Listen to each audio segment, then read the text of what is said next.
मेरा नाम मुस्कान दीदड़ है। मैं यहाँ टेट की तैयारी कर रही हूँ और हमारे रतनपुरा के सरपंच इंद्रपाल जी गोदारा ने हमारे ग्रामीण क्षेत्र में हमें ऐसी निःशुल्क लाइब्रेरी की व्यवस्था दी है और इसमें हम अनेक लड़कियाँ, लगभग 15 लड़कियाँ तैयारी कर रही हैं और लड़कियों को आगे आने के लिए ये बहुत ही अच्छा माहौल है। घर में अध्ययन न हो, इसलिए इस माहौल में आकर अध्ययन करने के लिए बहुत ही अच्छी व्यवस्था है। और मैं अनेक ग्रामीणों के सरपंचों से ये विनीत करती हूँ कि ऐसे लड़कियों के लिए ऐसा भी माहौल और निःशुल्क लाइब्रेरी उपलब्ध करवाई जानी चाहिए अनेक गाँव में, ताकि लड़कियां भी आगे आ सकें और अपने शिक्षा के क्षेत्र में सुअवसर प्राप्त कर सकें। अगर आपने हमारे चैनल को सब्सक्राइब नहीं किया है तो चैनल को सब्सक्राइब करने के साथ साथ इस बेल आइकन को प्रेस करें ताकि आप देख पाएं हमारी वीडियोस सबसे पहले।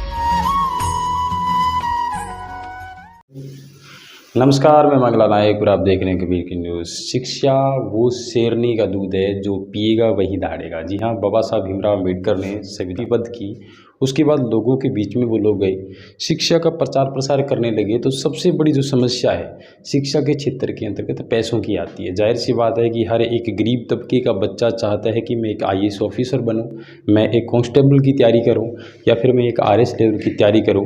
लेकिन कहीं ना कहीं उनको खामजावा इस बात को लेकर के भुगतना पड़ता है, क्योंकि उनका जो परिवार है वो आर्थिक स्थिति से कहीं ना कहीं जूझ रहा होता है। ऐसे में अगर अच्छी कोचिंग की अगर व्यवस्था हो भी जाए इलाके के अंदर, तो पैसों की समस्या, और कोचिंग करने के बाद वो बच्चा घर बैठ करके पढ़ाई नहीं कर सकता, उनको रिवाइज नहीं कर सकता। इस संदर्भ में लोग अलग अलग ऑप्शन अपनाते हैं। किसी भामाशाह से जाकर के मदद मांगना आज के ज़माने में वो ज़माना नहीं रहा, क्योंकि एक थोड़ी सी मदद देने के बाद वो लोग इतना बड़ा इसको एजेंडे के रूप में लेते हैं कि मानो वो लोग एक बहुत बड़े कर्णधार बन करके उनकी ज़िंदगी में आए।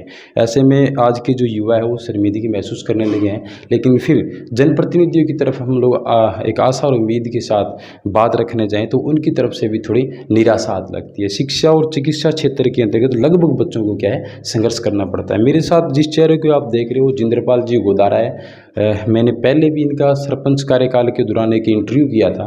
युवा है, जोशीले हैं और शिक्षा और चिकित्सा क्षेत्र में एक अच्छे विचार भी रखते हैं। सोशल मीडिया पे बहुत सारी इनकी अपडेटें भी चलती रहती हैं। लेकिन आज हमारा इस पंचायत कार्यालय में आने का उद्देश्य था कि इनकी जो बनाई गई जो लाइब्रेरी है, लाइब्रेरी में जो बच्चे पढ़ने के लिए आते हैं, हम उनसे भी बात किए हैं।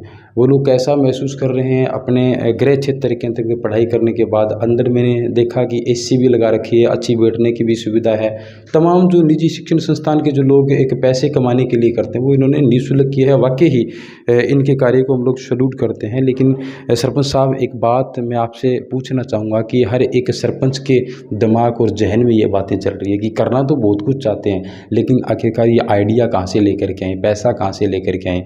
पता मुझे भी है कि आप पंचायती राज अधिनियम के तहत इस चीज़ का लाभ ले रहे हैं, लेकिन अन्य सरपंच है वो कहीं ना कहीं इस मामले में पीछे क्यों है। और आप जो लाइब्रेरी की जब स्थापना की तो सबसे पहले आपके दिमाग में कैसे प्रश्न आया, आइडियोलॉजी किसने दी आपको कि नहीं बच्चों के लिए लाइब्रेरी की व्यवस्था भी होनी चाहिए? तो धन्यवाद मंगलाल जी, आप मेरे चुनाव में आए थे, आपने उस टाइम भी इंटरव्यू लिया था। मैंने बताया था कि मेरा सबसे प्राथमिक काम यही होगा कि गांव में शिक्षा व जो नशे के खिलाफ कारोबार चल रहा है उनको तुरंत बंद करवाएंगे। तो उनके खिलाफ कार्रवाई हो चुकी है और उनकी भी अभी जेल में बैठे हैं 2-3 आदमी। और जो लाइब्रेरी की आप पूछ रहे हो, तो जब मैं डायरेक्टर था 10-12 में, तो यहाँ हमारे कलेक्टर साहब थे PC किशन जी, और उन्होंने वो भी लाइब्रेरी बच्चों को पढ़ाने के प्रति काफ़ी अच्छी सोच रखते थे। 1-2 बार उनके साथ में हमारी मीटिंग हुई तो उन्होंने कहा कि गांव में प्रचार प्रसार करो, गरीब बच्चे जो कि पढ़ नहीं सकते, आसपास जा नहीं सकते, उनको जो लाभ नहीं मिल रहा लाइब्रेरी का, पढ़ने के लिए जगह नहीं मिल रही, उनकी गांव में व्यवस्था हो तो वो बच्चे आगे चल करके चाहे कोई IAS अधिकारी बने, कोई भी किसी भी डिपार्टमेंट से संबंधित नौकरी लगे तो उनको काफ़ी फायदा होगा। तो इसी सोच के साथ मैंने जैसे ही सरपंच बना तो प्राथमिक तौर पे हमने शुरू में ही ये प्रक्रिया शुरू कर दी थी। और यहाँ हमारे CO साहब रामनिवास जी जाट भी आए थे, तो उनके सामने भी हमने डिमांड रखी कि हमारे गांव में एक जो बेकार, जो कि खंडर हालात में गांव के बीच में लोग कूड़ा करकट डालते थे, यहाँ पे जगह बेकार थी, उसका सदुपयोग हो और गांव में एक अच्छी लाइब्रेरी तैयार हो जिससे कि आसपास के नज़दीक के बच्चे आकर के यहाँ पर निःशुल्क तैयारी कर सकें। टेट की तैयारी कर रहा हूँ। हमारे वर्तमान युवा सरपंच इंद्रपाल गोदारा ने हमारे गांव में बहुत ही शानदार कार्य किए ये लाइब्रेरी का, और अपने निःशुल्क लाइब्रेरी है, बिल्कुल ये शांत वातावरण है। मैं अन्य ग्राम पंचायत के सरपंचों से भी आग्रह करूँगा कि इस प्रकार की व्यवस्था करा के छात्रों के उज्जवल भविष्य में सहयोग दें। तो उनके सहयोग से उन्होंने भी इस लाइब्रेरी में जाते वक्त सहयोग किया और आरजीएसवाई के माध्यम से 5 लाख रुपए की राशि उन्होंने हमारे पंचायत के खाते में डाली, और उसके बाद में प्रधान जी के सहयोग और सभी ग्रामवासियों व सभी के सहयोग से हमने इस लाइब्रेरी का निर्माण करवाया। जी जी जी। आज जो बच्चे पढ़ने के लिए आते हैं, मैंने वर्बली उनसे बात की, ज़्यादा मैंने उनको डिस्टर्ब नहीं किया। जाहिर सी बात है कि उनका शब्द एक ही था कि हमारे लिए सरपंच साहब ने अच्छा किया है, और मैं ये चाहता हूँ कि एक रतनपुरा ग्राम पंचायत के सरपंच ही नहीं करें, बाकी अगर हर एक पंचायत मुख्यालय पे अगर ऐसी व्यवस्था हो जाए तो क्या आपको नहीं लगता कि नूर की शिक्षा की जो शैली है, ये कहीं ना कहीं जो पैसे आंटने का जो काम है उन पर थोड़ा विराम चिन्ह भी लगे, गरीब बच्चा भी पढ़ सके। नहीं, ये बात ठीक है आपकी, प्रत्येक मैं भी यही चाहता हूँ। हमने ये पहले ये एक प्रकार से शुरुआत की है, तो अब अपने नॉर्थ तहसील में भी देख रहे हैं कि जगह जगह लोगों की डिमांड व युवाओं की मांग के अनुसार सभी सरपंच भाई इस लाइब्रेरी प्रत्येक ग्राम पंचायत में, आप देख लेना 1-2 साल में प्रत्येक ग्राम पंचायत में लाइब्रेरी का निर्माण होगा और पूरे बच्चों को पढ़ने के लिए वहाँ सुविधा मिलेगी। जी जी। तो सरपंच साहब, ये लाइब्रेरी की जहाँ तक बात आती है तो ये युवाओं के लिए बहुत अच्छा संदेश रहेगा, और अगर आपकी कॉपी अगर कोई सरपंच करे, देखो अच्छे कामों की हमेशा के लिए कॉपी करनी चाहिए, बाकी तो सरपंच, सेक्रेटरी, ग्राम विकास अधिकारी पर आरोप प्रत्यारोप लगते रहते हैं, लेकिन शिक्षा के क्षेत्र के अंतर्गत जो आपने कदम उठाए वो उनकी मैं दाद देता हूँ। अन्य में अगर मैं मुद्दों की बात करूँ तो बहुत सारे ऐसे मुद्दे हैं जिसमें अभी 2 दिन पहले जो एक मामला अभी सोशल मीडिया पर जो वायरल हो रहा था, जिसमें मुझे जिंद्रपाल गोदारा दिखाई दे रहे थे कि ये कोई किसान के खाते से पैसे कट गए, वो मामला क्या था? हाँ, ये बात सही है आपकी। 2 दिन पहले हमारे गांव के एक बुजुर्ग व्यक्ति जो कि अल्पसंख्यक वर्ग से है, वो बिल्कुल पढ़ा लिखा नहीं, अनपढ़ व्यक्ति है, उनके लड़के का 5-6 महीने पहले ऑपरेशन हुआ था और वो बीमार था, इसीलिए उन्होंने अपने घर की जो कि ज़मीन है वो ज़मीन उन्होंने बेची थी, और जो ज़मीन के पैसे उनके खाते में आए थे तो वो खाते में पड़े थे। उस बुजुर्ग को पता नहीं था, क्योंकि चेक के माध्यम से दूसरे जिस काश्तकार ने ज़मीन ली थी उन्होंने डाले थे, उनको पता ही नहीं था तेरे खाते में ये। उन्होंने एक पंखा खरीदा वहाँ रोमियो के पास से, तो पंखा खरीदने के बाद में उन्होंने कहा मेरे पास पैसे तो नहीं है, परंतु मेरे खाते में 2000 रुपये तो प्रधानमंत्री आवास प्रधानमंत्री वाले और 700 रुपये मेरी पेंशन आई हुई है, तो 2000 रुपये वो आप मेरे अंगूठे के माध्यम से निकाल लो। तो उन्होंने वो उस दिन अंगूठा लगवाया और बोल दिया कि आपका फिंगर नहीं आया। बार बार उनको 4-5 बार दुकान पे बुलाया, फिंगर लगवाते गए और बोलते गए कि आपका अंगूठा आ नहीं रहा। तो उसके बाद में 3-4 बार, जैसे गांव के लोग बता रहे, उनके पड़ोस के लोग भी बता रहे हैं कि घर से 2-3 बार उनको बिठा करके मोटरसाइकिल पर भी ले करके आए और ला करके अंगूठा लगवाया। और एक और बुजुर्ग आदमी एक बात और बता रहा है, वो बोल रहा है कि मेरे हाथ के अंगूठे पर उन्होंने मोमबत्ती लगवाई।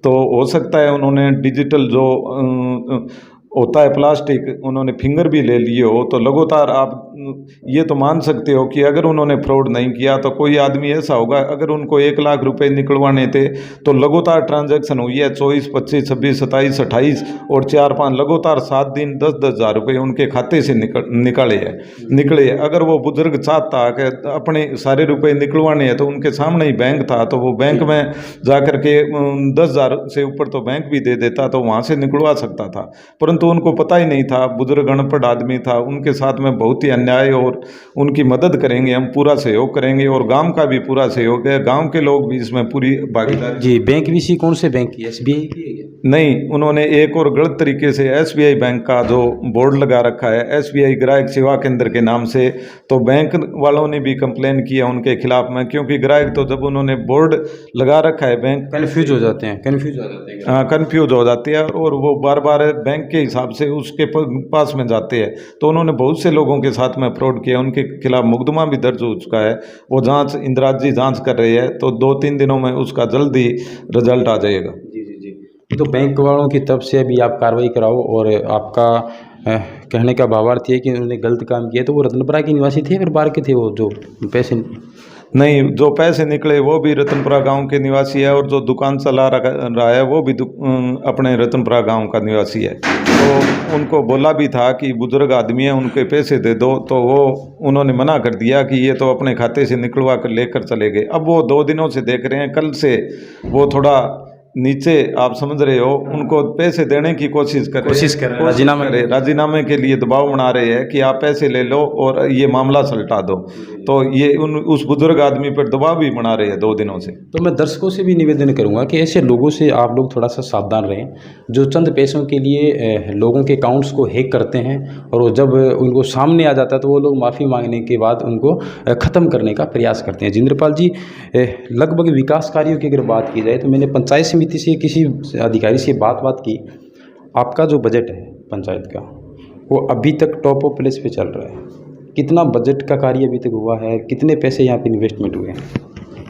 इस वित्तीय वर्ष में 2021-22 में जो चल रहा है, इसमें लगभग हमने लगभग 75-80 लाख रुपए के लगभग विकास कार्य करवा दिए हैं, और एक सैंक्शन है 40 लाख रुपए की, लगभग 10-10 लाख रुपए की प्रधान जी के सहयोग से, प्रधान जी ने 15 लाख रुपए प्रधान जी ने दिए है। जो हरिजन मोहल्ले में वार्ड नंबर 7 में एक मेन अपने गांव की गली थी, उसका 40 लाख रुपए का निर्माण कार्य कल या परसों आज सैंक्शन आने वाली है जिला परिषद से। नरेगा और हमने पंचायत मद से और पंचायत समिति मद से सभी से मिलजुल करके और ये 40 लाख रुपए की सैंक्शन निकाल रखी है। लगभग इस वर्ष लगभग करोड़ प्लस। हाँ, इस वर्ष लगभग करोड़ प्लस हमारे गांव के विकास कार्य हो जाएंगे। तो कोई अधिकारी वगैरह कोई 2% 3% में भी काम करता है? नहीं जी, बिल्कुल नहीं। हम तो बिल्कुल एकदम ओरिजिनल काम करते हैं। काम देख रहे हो आप, कोई भी आकर के यहाँ पे देखता है तो हमारा काम देखने के बाद में कोई ये बोलने की हिम्मत ही नहीं है कि आप 1% 2% किसी अधिकारी। ऑफ कैमरा मैंने बहुत सारी पंचायतों का दौरा किया है। पहले आप ऐसे सरपंच हो, जिसकी मैं तारीफ इसलिए कर रहा हूँ कि आपने चिकित्सा और शिक्षा के क्षेत्र में कुछ अलग करने की सोची है। आपने जिन एजेंडों पे काम करना शुरू किया, शायद आपने शराब ठेके को लेकर के विज्ञापन दिया था। मैं आपकी कार्यशैली से इसलिए प्रभावित हूँ क्योंकि आप कुछ हद तक काम कर रहे हैं, ऐसी बात नहीं है, अच्छा काम कर रहे हैं। लेकिन बहुत सारी ऐसी पंचायतें हैं जिसमें ये शिकायतें आती है कि ग्राम विकास अधिकारी वो काम नहीं करता, 1% मांगता है, 2% मांगता है। कई जगह तो ऐसी बातें हैं कि 3% तक मांगता है, जिसमें सरपंच का भी हाथ होता है, अन्य अधिकारियों का भी हाथ होता है। तो कहीं आपके कार्यकाल के अंदर ऐसी कोई समस्या आई है क्या? नहीं जी, हमारे कार्यकाल में ऐसी कोई समस्या नहीं आई। हमारे ग्राम विकास LDC और सारा स्टाफ है वो बिल्कुल निष्पक्ष भावना से कोई भी जाए बढ़िया तरीके से कार्य करता है और किसी भी प्रकार के कार्य नहीं रुकते। और जो शराब ठेका की बात की तो हमने ज्ञापन दिया था 30 तारीख को कि गाँव से बाहर ठेका करो, तो उन्होंने 30 तारीख को ही यहाँ से उठा करके 1 तारीख को गांव की आबादी भूमि से बाहर ट्रांसफर कर दिया। सुनने में वो ठेका आपके परिवार वालों की था? नहीं, हाँ, हमारे साथी थे कुछ, उन्होंने भी पिछली साल और इस वर्ष ठेकेदारी का कार्य करते हैं, परंतु मैंने पहले भी मना कर दिया था कि आप गांव के अंदर ब्रांच व ठेका गांव के अंदर आबादी भूमि में नहीं चलाओगे, आबादी भूमि से बाहर चलाओगे। तो वो लोग नाराज़ नहीं हुए? नहीं, नाराज होने वाली कोई बात ही नहीं है। अगर नाराज होते हैं तो कोई बात नहीं, हमने पहले ही बोल दिया था कि आप गांव से बाहर दुकान जाएगी। मेरे चुनावी मुद्दा भी यही था कि नशा और जो गांव में अवैध कारोबार हो रहा है, दारू का, ये बिल्कुल बंद करवाएंगे। जिंद्रपाल जी, मैं सेकंड फेस में आपसे बात कर रहा हूँ। पहला फेस वो था जब आप सरपंच नहीं बने थे। दूसरा फेस ये है कि आप सरपंच बनने के बाद विकास कार्य क्या किए। अभी शायद 2-2.5 साल हुए हैं आपको, और आगे भी हम लोग आपसे बात करते रहेंगे। अगर गलत काम किया तो खिंचाई भी आपकी करते रहेंगे, और उम्मीद करेंगे कि आपके जो कार्यशैली है वो हमेशा के लिए बरकरार रहे। अन्य सरपंचों से भी मेरा विशेष आग्रह है कि शिक्षा के क्षेत्र के अंतर्गत एक लाइब्रेरी होना ज़रूरी है। मैंने बहुत सारे ऐसे सरपंचों के मुखारबिन से ये बातें सुनी हैं कि हम लोग लाइब्रेरी की तैयारी कर रहे हैं, और आप भी बजट कोटे से किसी भी तरीके से आप कोई भी रास्ता जमाए। जिंद्रपाल जी से आपने विचार साझा सुने कि CO साहब से निवेदन किया, प्रधान जी से निवेदन किया, अच्छा खासा बजट भी लोगों से मिला, तो थोड़ा सा एक्स्ट्रा प्रयास किया, इस भवन को इतना अच्छा बना दिया जो खंडर भवन था, जिसमें आज लगभग कितने बच्चे पढ़ रहे हैं?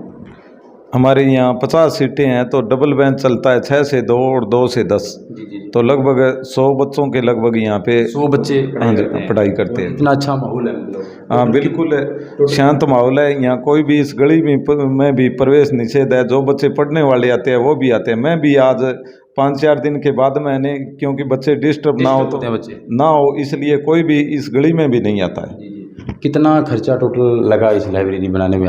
इस लाइब्रेरी में लगभग 15-16 लाख के लगभग रुपए लगे हैं सारे।